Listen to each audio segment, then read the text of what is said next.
A'udhu billahi minash shaitanir rajim. Bismillahir Rahmanir Rahim. Dear student, Assalamu alaikum wa rahmatullahi wa barakatuhu.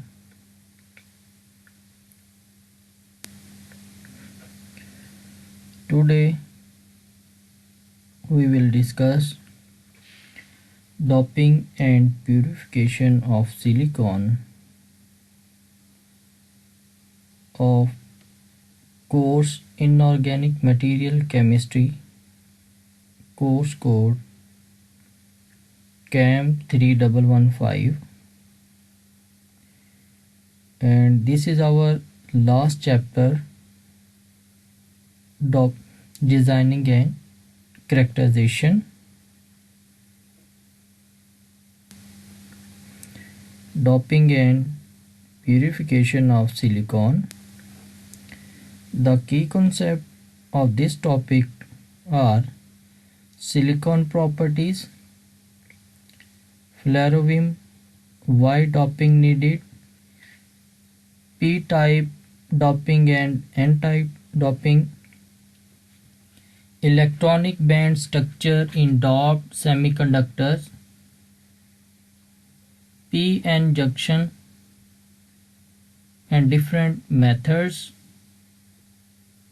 for the manufacturing of hyperpure silicon, included metallurgical grade silicon, ferrosilicon, electronic grade silicon, purification of silicon, zone refining, high speed zone refining, and purification process. Now we start from silicon properties. Silicon is a chemical element with symbol Si and atomic number 14,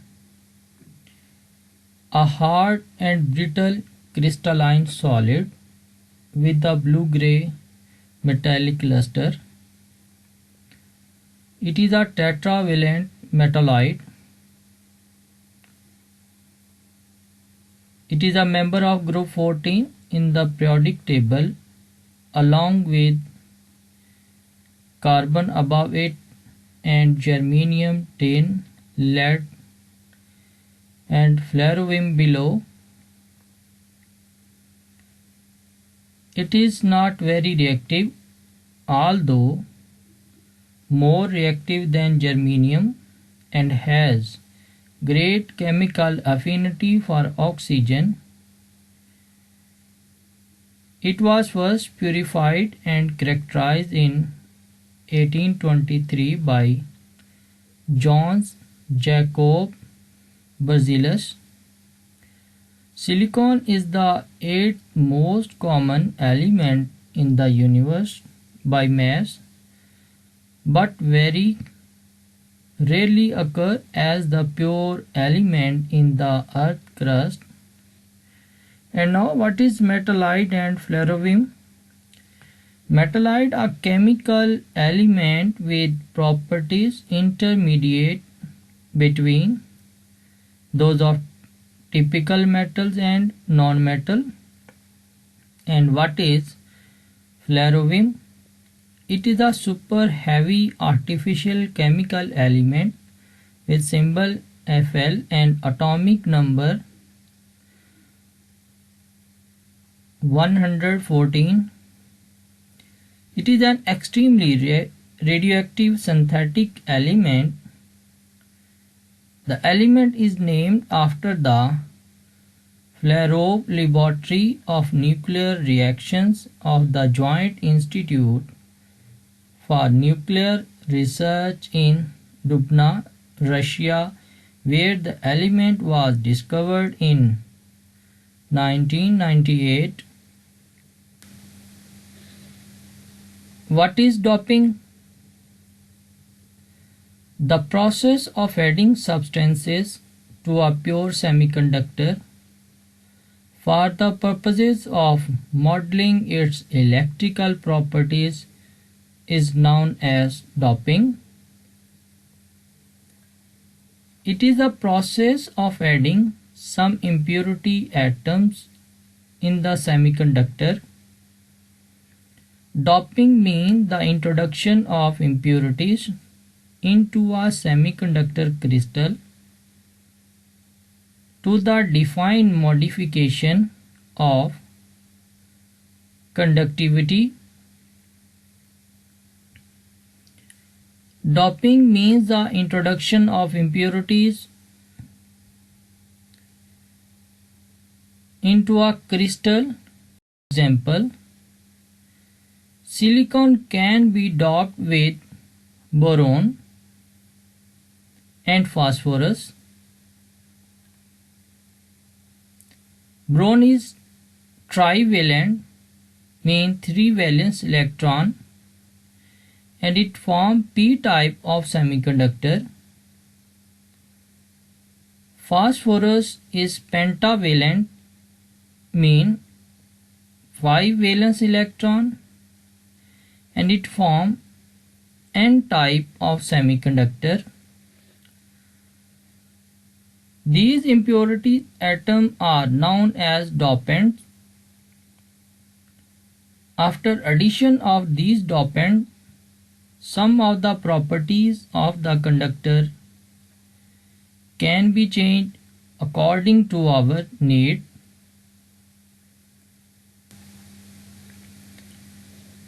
This is a schematic diagram of n-type semiconductor, and this is the schematic diagram of p-type semiconductor. In n-type semiconductor, conduction band is partially filled.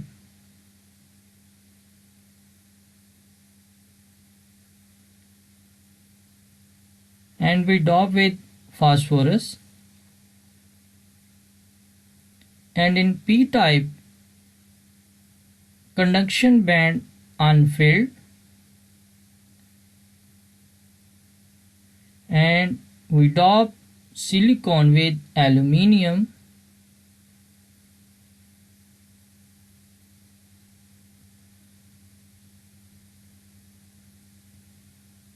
In n-type, an outer electron more than the silicon atom, while in p-type, an outer electron less than the silicon atom. Why doping needed? Semiconductors are intrinsic in nature, that is, number of electron and hole are equal. It is only when we dope a semiconductor the electron or hole become majority. The ones that become majority are responsible for flow of current. So, if you do not dope a semiconductor, there would not be any significant current flow. Doping means the introduction of impurities into a semiconductor crystal to the defined modification of conductivity. Two of the most important material silicon can be doped with are boron, which is 3 valent, mean it has 3 valence electron, and other phosphorus, which is pentavalent, mean 5 valence electron. Other material are aluminium, indium, these are 3 valent, and arsenic, antimony, these are 5 valent. The dopant is integrated into the lattice structure of the semiconductor crystal. The number of outer electrons defines the type of doping. Elements with 3 valence electrons are used for p-type doping, while 5 valued element for n-type doping. And now n-type doping. The 5-valent dopant has an outer electron more than the silicon atoms. The outer 4 electrons combine with ever one silicon atom, while the 5th electron is free to move and serve as charge carrier.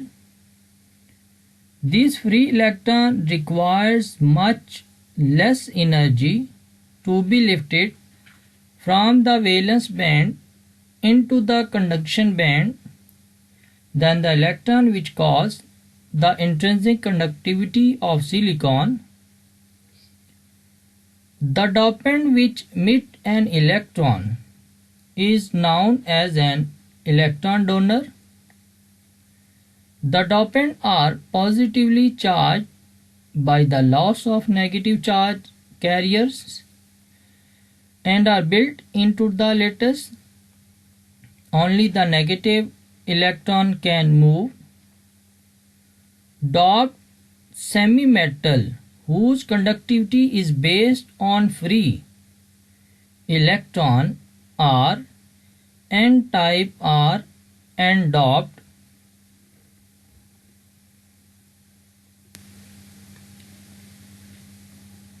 Due to the heavier number of free electrons, whose are also named as majority charge carriers, while free mobile holes are named as the majority charge carriers.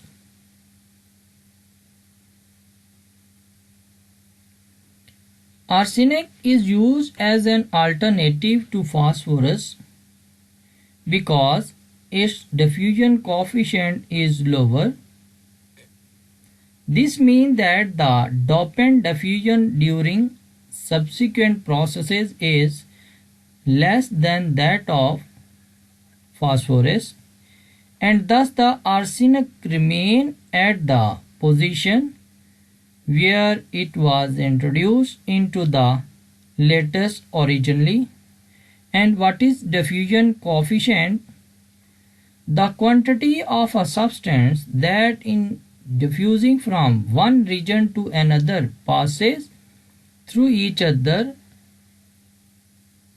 unit of cross section per unit of time when the volume concentration gradient is unity. The whole picture of n-type semiconductor is shown in this diagram.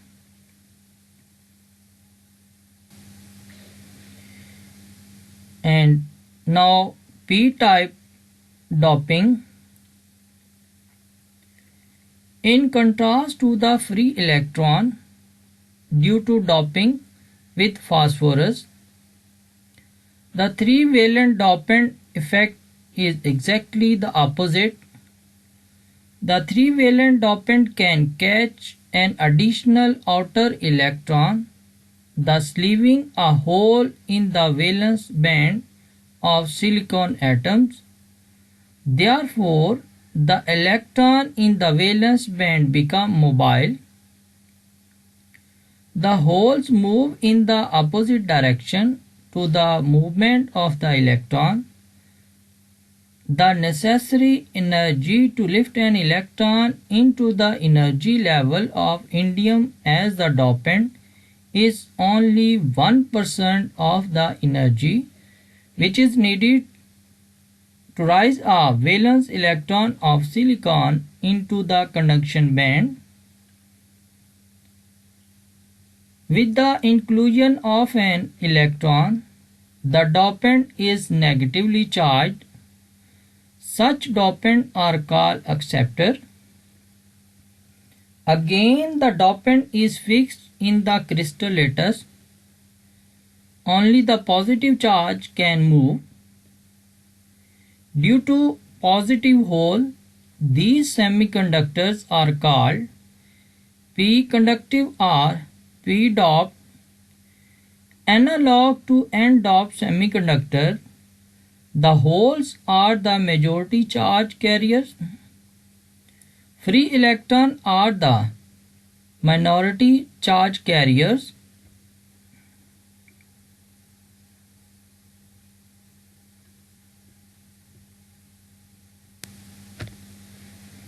And this is a pictorial diagram of p-doped semiconductor. Doped semiconductors are electrically neutral. The terms N and p-type doped do only refer to the majority charge carriers. Each positive or negative charge carrier belongs to a fixed negative or positive charge dopant.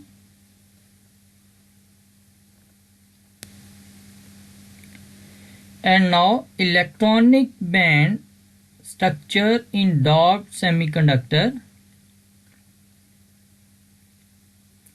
By the introduction of a dopant with 5 outer electrons in n-doped semiconductor, there is an electron in the crystal which is not bound and therefore can be moved with relatively little energy into the conduction band. Thus, in n-doped semiconductor, the donor energy level is close to the conduction band edge. The band gap to overcome is very small. Analog, through introduction of a 3-valent dopant in a semiconductor, a hole is available which may be already occupied at lower energy by an electron from the valence band of the silicon. For p-doped semiconductor, the acceptor energy level is close to the valence band as shown in the following diagram of n semiconductor and p semiconductor. And what is p-n junction? When we place p-type and n-type semiconductor in contact with one another, a p-n junction is formed as shown in this diagram. p-n junctions are basic component of most common electrical devices. While semiconductor doped with either n-type dopant or p-type dopant are better conductors than intrinsic semiconductor, interesting properties emerge when p and n-type semiconductor are combined to form a p-n junction.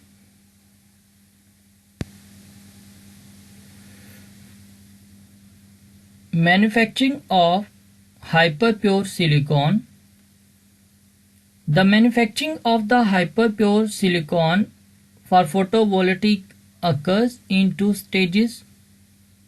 First, the oxygen is removed to produce metallurgical grade silicon. It is further refined to produce semiconductor grade silicon, an intermediate grade with impurity levels between metallurgical silicon and semiconductor grade silicon is often termed solar grade silicon. What is metallurgical grade silicon? Silica is the dioxide form of silicon and occurs naturally in the form of quartz. While beach sand is also largely quartz, the most common raw material for electronic grade is high purity quartz rock. Ideally, the silica has low concentration of iron, aluminium and other metals.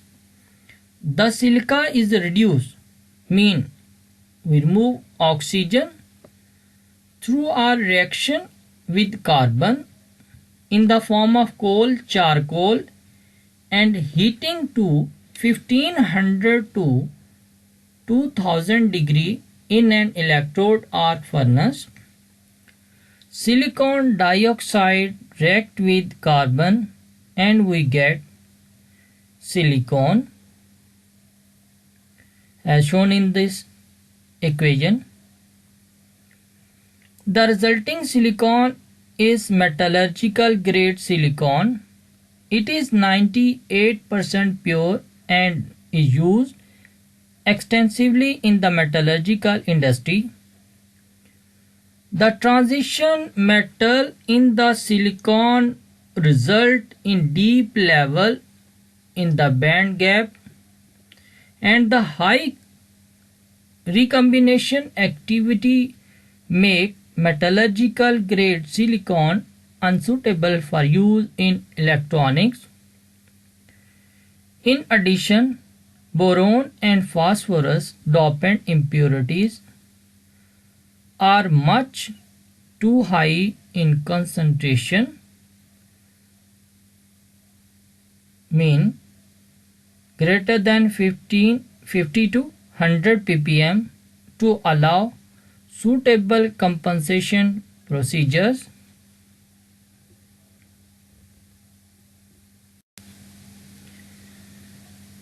Ferrosilicon, that is 98 to 99% pure silicon. An even greater production of silicon is in the form of ferrosilicon that is manufactured using a similar process to that described above, but is done in the presence of iron. Ferrosilicon is used extensively in metals manufacture. It is 98 to 99% pure with the major contamination of carbon, alkali earth and transition metals and hundreds of ppm of boron and phosphorus. What is ppm? ppm is part per millions. 1 ppm is equal to 1000 ppb and 1 milligram per kg is equal to 1 ppm. And what is charcoal? Charcoal is the lightweight black carbon and ash residue hydrocarbon. And now electronic grade silicon, same process. A small amount of the metallurgical grade silicon is further refined for the semiconductor industry. Powdered metallurgical grade silicon is reacted with anhydrous hydrochloric acid at 300 degree in a fluidized bead reactor to form silicon trichlorohydride. During this reaction, impurities such as iron, aluminium and boron react to form their halides.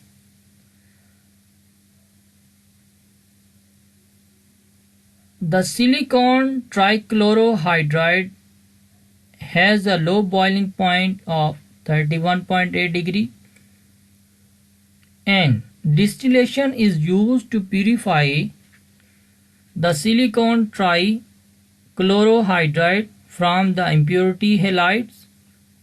The resulting silicon trichlorohydride now has electrically active impurities such as aluminium, phosphorus, boron, iron, copper, or gold of less than 1 ppb. Finally, the pure silicon trichlorohydride is reacted with hydrogen at 1100 degree for approximately 200 to 300 hours to produce a very pure form of silicon. The reaction takes place inside large vacuum chamber and the silicon is deposited onto thin polysilicon rod, small grain size silicon, to produce high purity polysilicon rod of diameter 150 to 200 millimeter. The procedure was first developed by Siemens in the 60s and is often referred to as the Siemens process.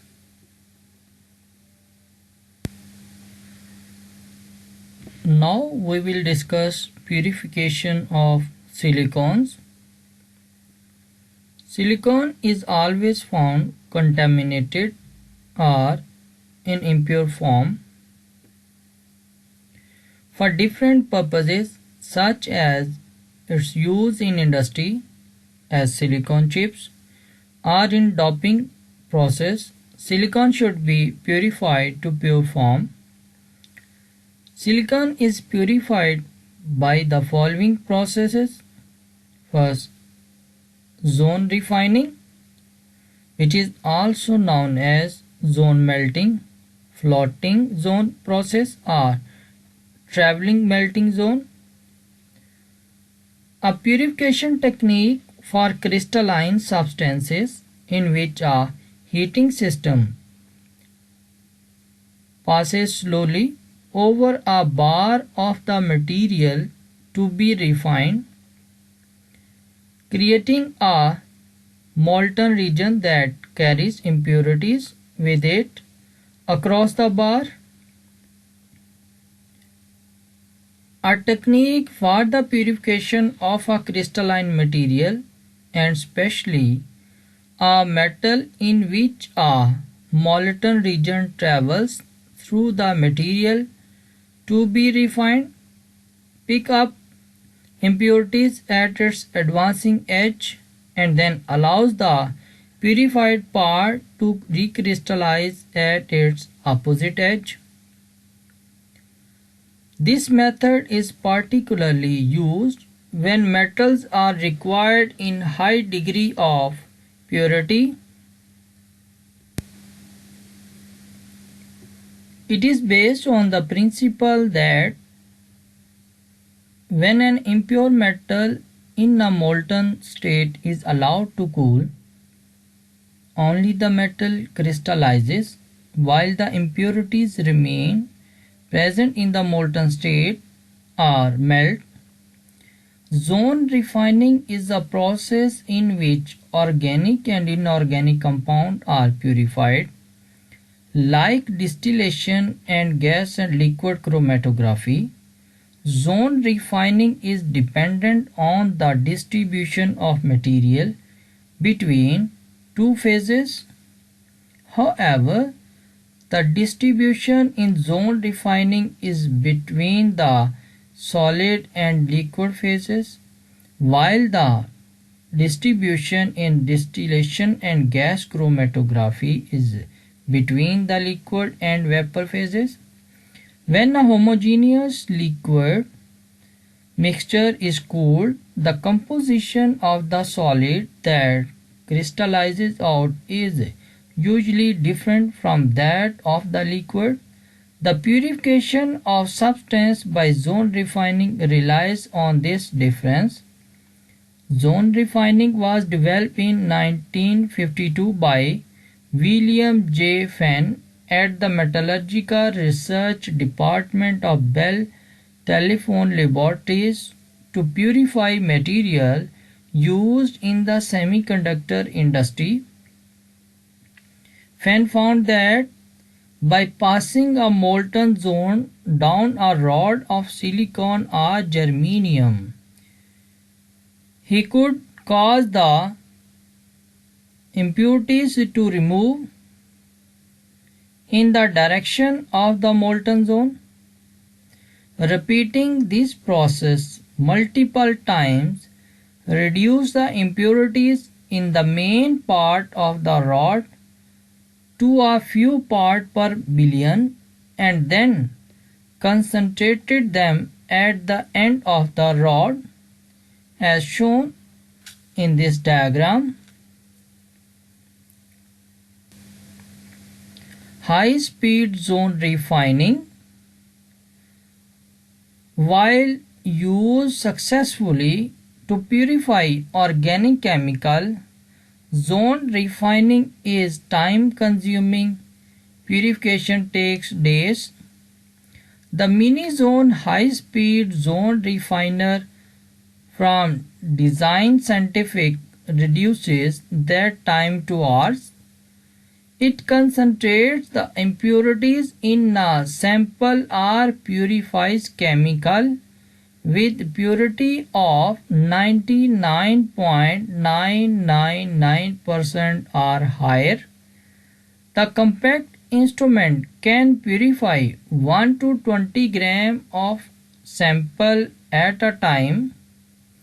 Control include melt temperature, freeze temperature and zone migration rate. Any thermally stable sample that is solid between -10 degree and +300 degree can be purified by this method.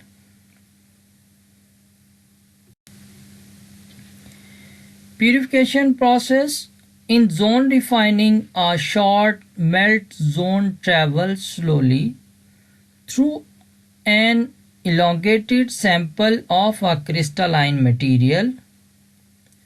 A molten zone traversing a solid sample has two liquid-solid interfaces, a melting interface and a freezing interface. At the melting interface, the composition does not change.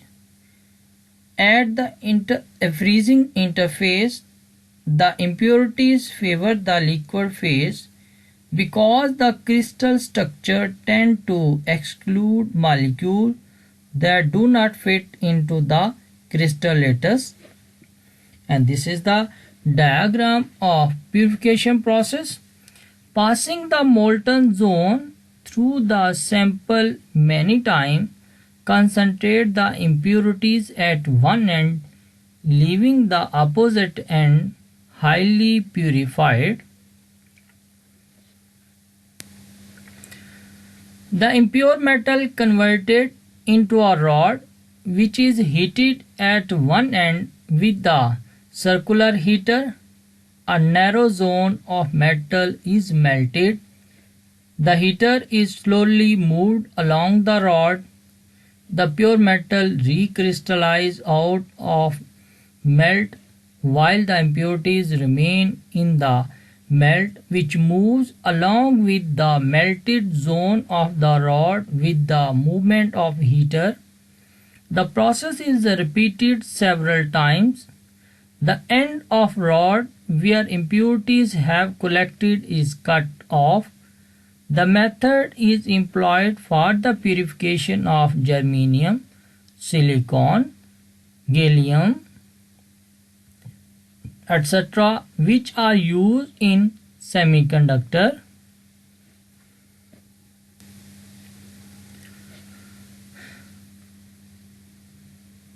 Student, these are assignment. First, what is doping and why it is needed. Differentiate between N and P doping with suitable diagrams. And the second one is write a brief note on metallurgical and semiconductor grade silicon. Dear student, if you have any question, you can send me your question 24/7 at my email ID maslamchemist@hotmail.com. Thank you so much. Allah Hafiz.